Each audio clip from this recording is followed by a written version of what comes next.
Supreme court of Pakistan سے ایک بڑے استعفے کی خبریں گزشتہ 2-3 دن سے میڈیا کے اوپر چل رہی تھیں اور سوشل میڈیا کے اوپر اس کو کافی وائرل ویڈیوز گئیں، تو ہم نے سوچا کہ ہم اس کے اوپر سرچ کریں اور آپ کو یہ بتائیں کہ سپریم کورٹ آف پاکستان میں کس کے اوپر ججز کا دباؤ ہے اور آئینی ترمیم کے اوپر جو آئینی درخواستیں آئی جا رہی ہیں وہ کتنا بڑا تنازع اب کھڑا ہو چکا ہے اور اس کا سلوشن کیا ہے، کون بے اختیار ہے، کون بے بس ہے، کون ہے جس کے نام کے ساتھ چیف تو لگتا ہے لیکن وہ چیف ہے نہیں ہے۔ سپریم کورٹ آف پاکستان میں اس وقت کیا چل رہا ہے، آپ ہمارے چینل کو سبسکرائب کر لیں، بیل آئیکن کو آپ نے لازمی پریس کرنا ہے۔ سپریم کورٹ آف پاکستان میں ایک نئی درخواست آئی ہے اور یہ درخواست بھی بہت زیادہ انٹرسٹنگ ہے۔ میں نے آپ کو پہلے بھی کئی ایک ویڈیوز میں یہ بات بتائی تھی کہ 26ویں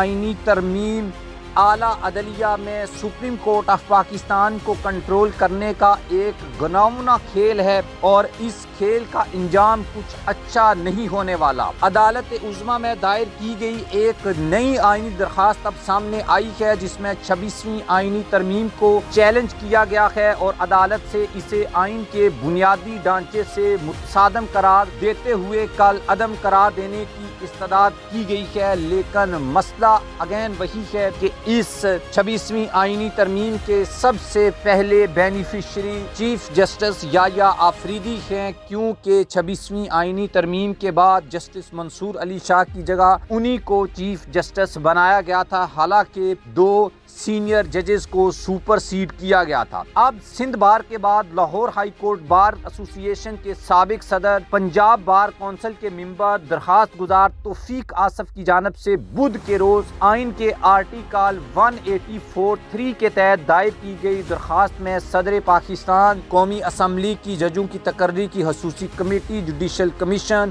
اور ان کے سیکرٹریوں کے ذریعے وفاق پاکستان، سیکرٹری دفاع، سیکرٹری قانون اور سپریم کورٹ کے رجسٹرار کو فریق بناتے ہوئے یہ موقف اختیار کیا گیا ہے کہ سپریم کورٹ نے 2014 میں درخواست گزار ہی کی ایک آئینی درخواست پر قرار دیا تھا کہ آئین کے بنیادی ڈھانچے کے خلاف کسی بھی قسم کی کوئی قانون سازی یا ترمیم نہیں کی جا سکتی۔ اس کے بعد اب مسئلہ یہ ہے کہ جب سندھ بار نے اپنی آئینی درخواست سبمٹ کی تو یہ 13 درخواستیں ہو چکی تھیں اور اب میرے خیال میں ان کی تعداد دن بدن بڑھتی جا رہی ہے اور آئینی بینچ جو ہے وہ 26ویں آئینی ترمیم کے اوپر کوئی بھی درخواست ابھی تک سننے کے لیے ایگری نہیں ہوا اور پچھلے 1-2 ہفتے سے تو آئینی بینچ بالکل غائب ہے۔ اس کے بعد میں نے آپ کو کل کی ویڈیو میں 2024 کی ایک رپورٹ جو سپریم کورٹ آف پاکستان کو لے کر بنائی گئی تھی جس میں یہ بتایا گیا تھا کہ 26ویں آئینی ترمیم، حکومتی کنٹرول اعلیٰ عدلیہ کے اوپر کے کون سی بڑی ڈیولپمنٹس 2024 میں سپریم کورٹ آف پاکستان میں ہوئی ہیں اور ان ایپلیکیشنز، ان جو آئینی درخواستیں ہیں، سپریم کورٹ آف پاکستان میں قاضی فائز عیسیٰ کا رول، پھر چیف جسٹس یحییٰ آفریدی کا رول، یہ سب رولز جو ہیں وہ بڑھتے جا رہے ہیں۔ جسٹس منصور لیٹر لکھ رہے ہیں اور باقی جسٹس جمال مندوخیل آئینی بینچ کو ایکسٹینشن دینے کے حق میں نہیں ہیں اور مزید ان ججز کی تعداد میں اضافہ ہوتا جا رہا ہے جو سپریم کورٹ آف پاکستان کی سپریمیسی کی بات کرتے ہیں، لیکن اس سب ایشو کے اوپر چیف جسٹس یحییٰ آفریدی جو ہیں